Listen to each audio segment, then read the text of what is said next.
பொம்மை வைத்து விளையாட வயதிருந்தது அப்போ, பொம்மை வாங்க வசதி இல்லை வயதிற்கேற்றாற் போல அப்போ. இப்பொழுது பொம்மை வாங்க வசதி இருக்கிறது, பொம்மை வைத்து விளையாட நேரமில்லை போதிய அளவில்.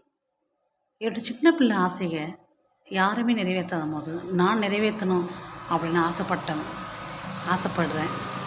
எனக்கு பொம்மைனா அவ்வளோ பிடிக்கும். பொம்மை இருந்துச்சு அப்படின்னா அது கூட நான் மணிக்கணக்காக பேசுவேன்.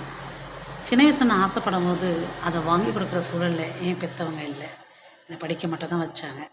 பொம்மை வாங்குகிற அளவுக்கு வசதி இருந்தாலும் அது கூட விளையாட எனக்கு நேரம் இல்லை. அதை மீறி நான் பொம்மை வாங்க போனோம்னா, நீ என்ன சின்ன பிள்ளையா, இல்லை ஷோகேஸ் லாக்கி வாங்குறியா அப்படின்னு கேட்குறாங்க. இந்த கேள்விகளுக்கு விடை எனக்கு தெரியல. ஆனால் தீராத ஆசையில், சிறுவயது ஆசையில் ஒன்று பொம்மை ஆசைகள்.